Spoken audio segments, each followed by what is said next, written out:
if you were a real-life investigator into Lovecraftian mysteries, how much damage do you think you could take? My name's Rob Poyton, and today on Dragon's Teeth, we're talking about hit points in Call of Cthulhu.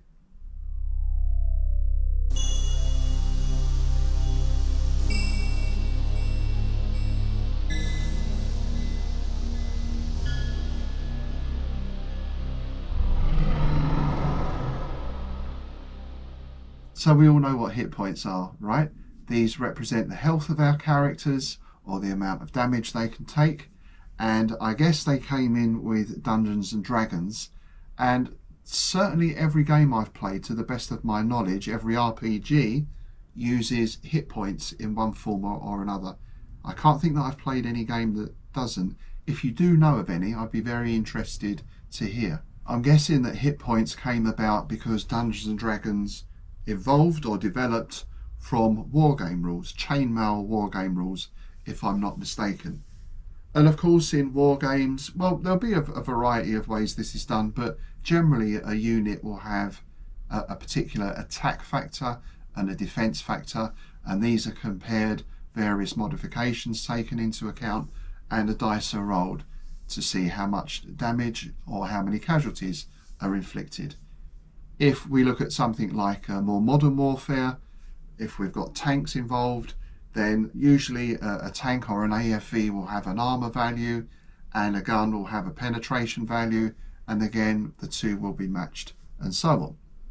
So this makes sense and allows us to represent on a large scale or a small scale how forces involved in battle can become depleted, how casualties will affect the course of the fighting.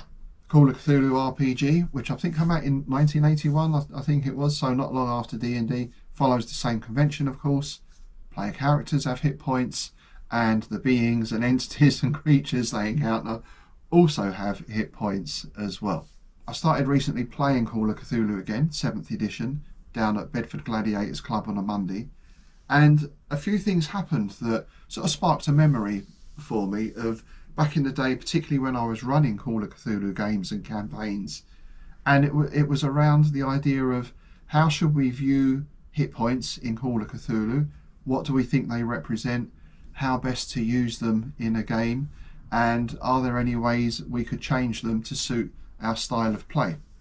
First of all, I want to make it very clear that this is by no means a criticism of the Call of Cthulhu 7th edition or any other, because they're a beautiful set of rules, and certainly no criticism of our current games master or keeper, Steph, who's presenting us with some really excellent and interesting scenarios. But I thought this might be an interesting topic to bring up, and hopefully it will spur some debate.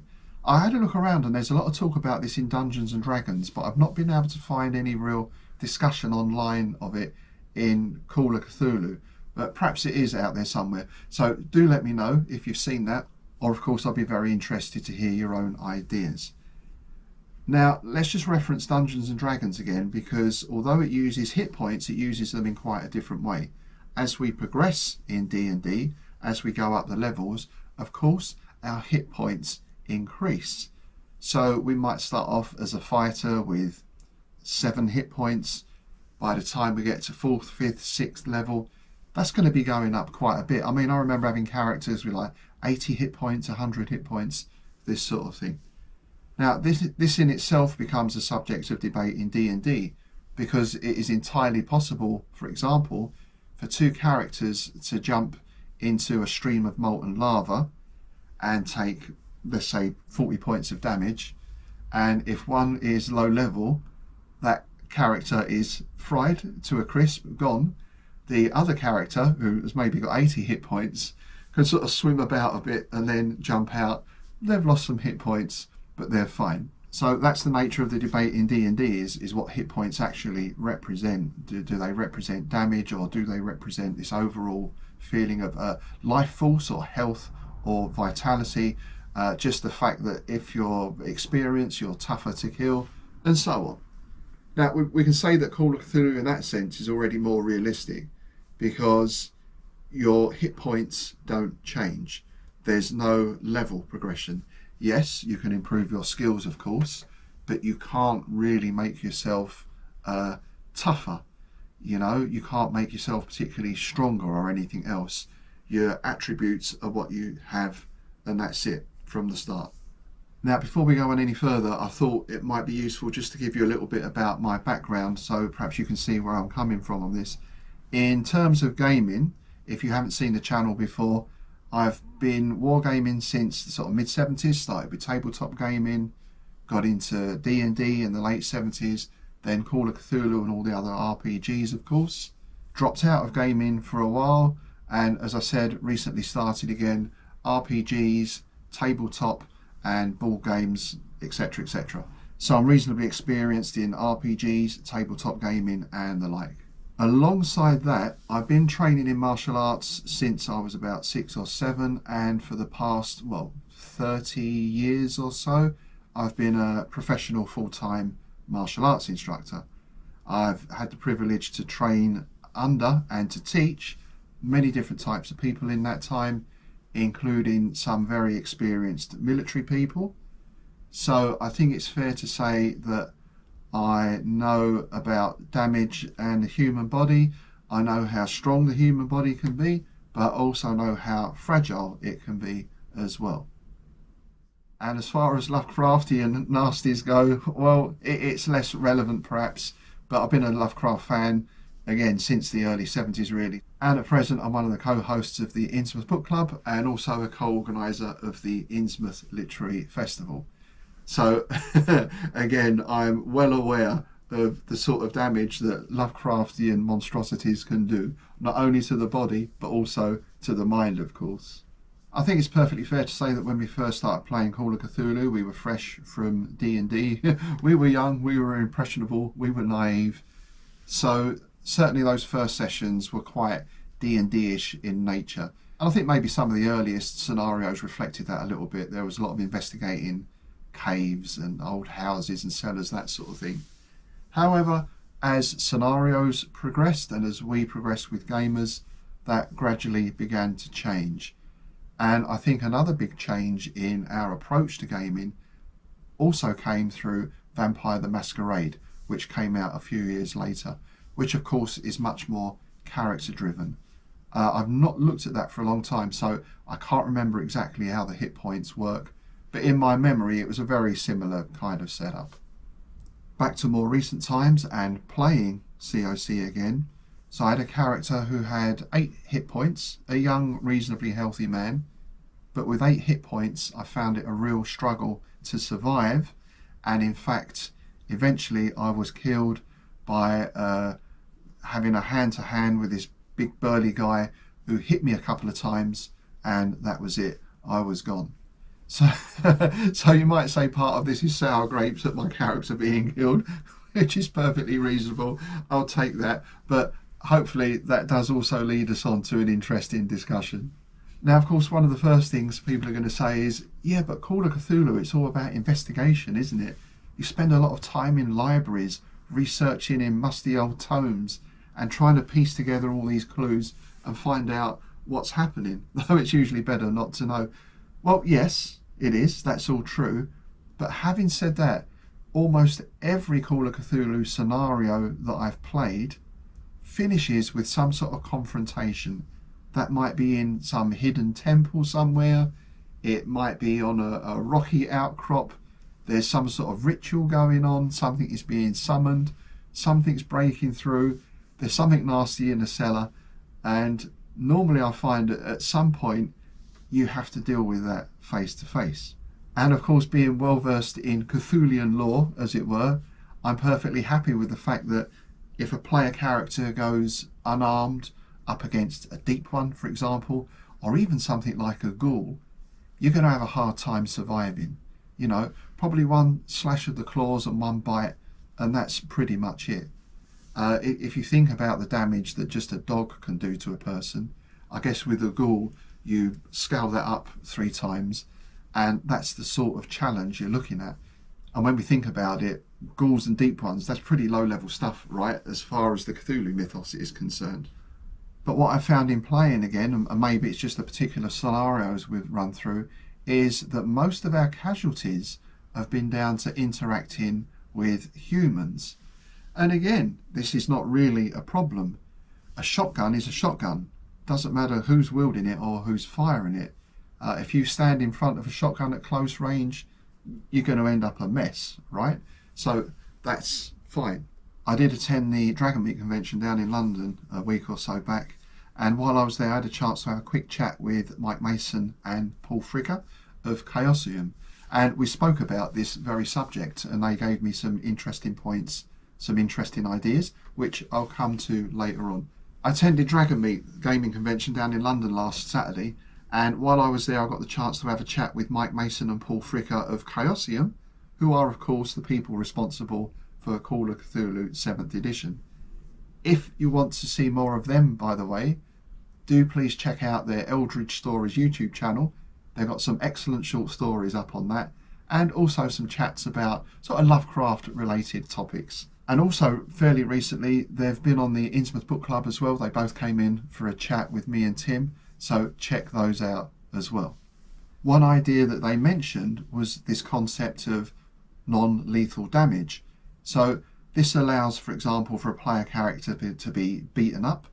So you can be punched, you can be kicked, you take damage, you take your hit points, but when you get down to 0 or minus, you're not actually killed, but you're just rendered incapable. You're unconscious. So this ties in to me with the martial arts background of being able to knock someone out or restrain a person in such a way that you can calm them down, or you can stop them doing what they're doing. And of course I know there are examples of people being killed by a single punch. That does happen, but what normally happens there is the person is hit, they're knocked out, they fall and they hit their head on the pavement. So yes, we can say that that does happen, but generally speaking, if someone takes a few hits, a few slaps, they get a bloody nose, they tear their shirt, that's kind of it. Now, of course, if a person is trained and they know what they're doing, it is very possible to incapacitate or even kill someone with 1 or 2 punches, but that is quite specialised training. With a weapon, of course, a knife or a gun, then it's a different prospect. It doesn't really take any training to use a knife, and if a knife even just cuts you a little bit, it's only got to go in even half an inch in the right place, then that's it. So there is that. So that's the first idea that I took from this, was this concept of having lethal and non-lethal damage. Another concept we can look at that I've seen used in some systems is the idea of the player as a hero. I've seen this in fantasy games, and actually not that long ago I was looking at a set of World War II skirmish rules where you can play in cinematic mode. So in this case it's pretty feasible for your character to charge a machine gun nest and not get shot to pieces because he's the hero of the story, right? And again, if we look in real life, that did happen, right? People have won Victoria Crosses for doing exactly that sort of thing. So that, I think, then comes down to how much leeway do you give a player character? From the game master perspective, are the characters the most important thing? Is the story the most important thing? Is the atmosphere, realism, all these kind of things? And this is it's a bit like a graphic equalizer, right? For those of you old enough to remember those. As a good gamekeeper, you have to balance all these things out in order to make it entertaining but also challenging for the players. If they can't get damaged at all, then it soon gets pretty boring. We go in there, we kill them, we go there, we kill them, there's no threat. You have to have that threat of danger to make the game exciting.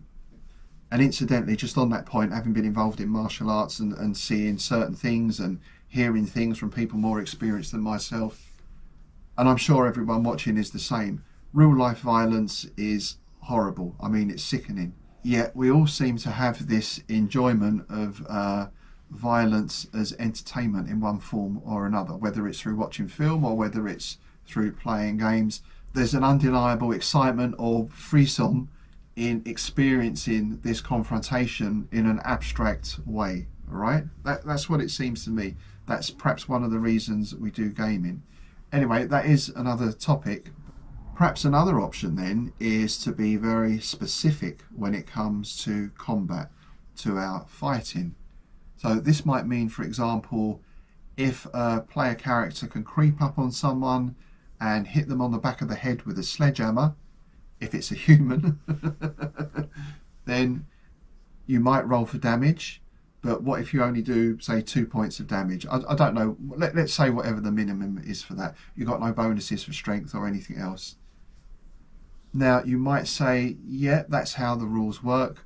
On the other hand, it seems to me very unlikely that if someone gives you a full wallop on the head with a sledgehammer, you're going to be getting up from that. I would have thought you're going to have a concussion at the very least, probably a fractured skull, or, you know, it could kill you. So in that case, what the player characters do has to become very specific, and I imagine your combat round then is more the characters describing exactly what they're doing, and then you roll the dice to see how that works out.